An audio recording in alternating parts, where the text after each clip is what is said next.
So relapse is a return to use for the addict. And it can be as simple as, just stepping off and then right back onto the relapse path or the recovery path.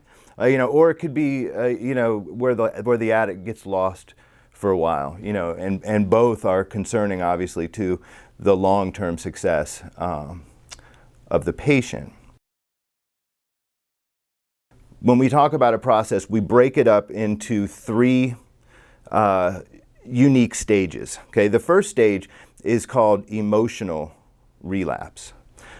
In emotional relapse, there's really not any drug or alcohol use or even thinking going on at this point. Okay, what's happening inside of the person in recovery, is that they're starting to sort of frazzle at the ends.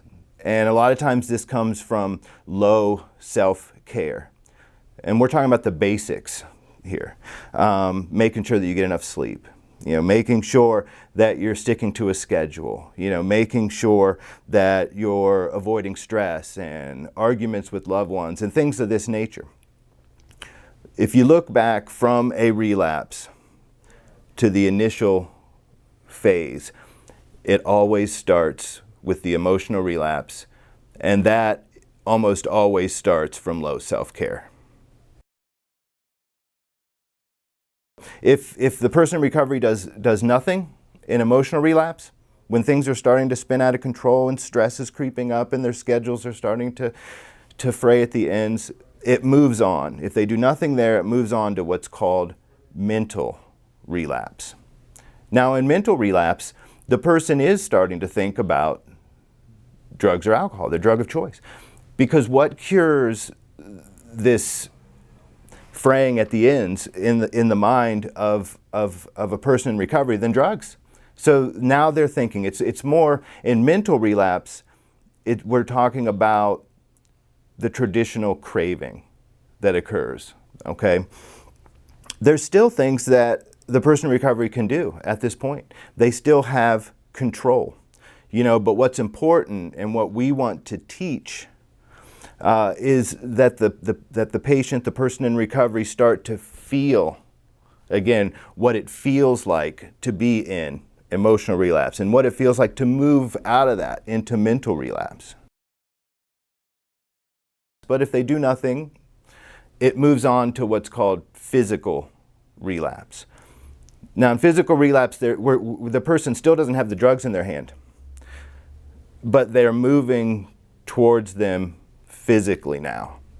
So maybe this could be something like looking through your phone book, to see if you still have the numbers to the drug dealers, or maybe you're getting the money out of an ATM machine. You still don't have the drugs in your hand, but at this point, it's physical. And what we have found is that once the addict goes through this process to physical, it's their brute force willpower against the disease.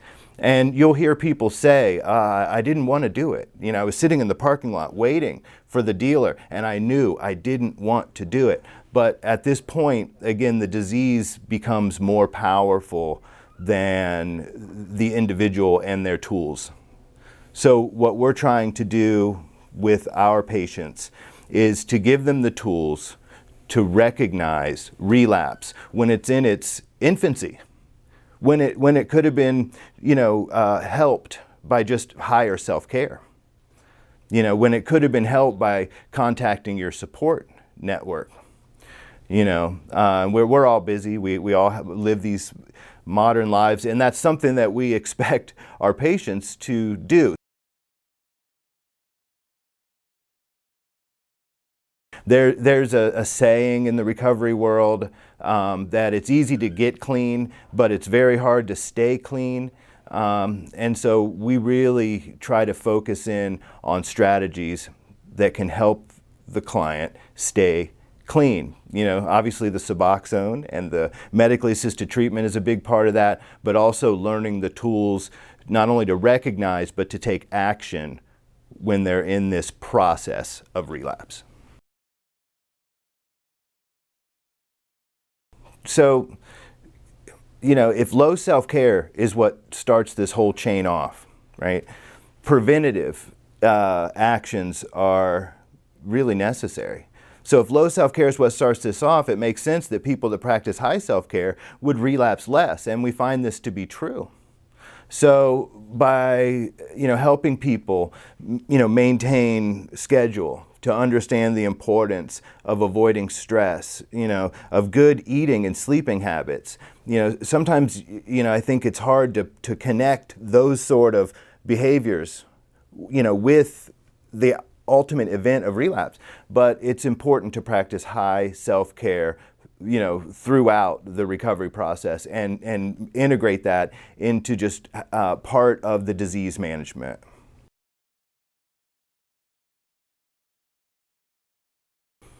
So being on Suboxone does several things to prevent relapse.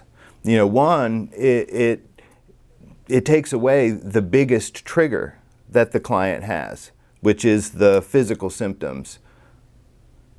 It also helps tremendously, with cravings generally. So a person who takes their Suboxone every morning is also protected, at least against opiates, because the Suboxone, in effect, blocks out the potential for the person to use or abuse opiates. There's a blocker in Suboxone, as well as its primary drug, which is buprenorphine. It has a greater affinity for the opiate receptor. So as long as there's Suboxone in our patient's system, it kind of clogs up those opiate receptors in the brain. And so even if they wanted to use, Vicodin, oxycodone, heroin, they would likely get little to no effect from those drugs. And so the patient knows that.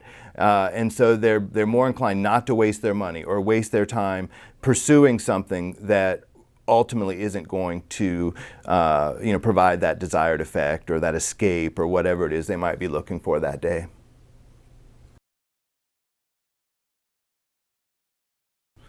So again, wrapping up, we teach our clients to manage this relapse process so that they utilize their power while they still can.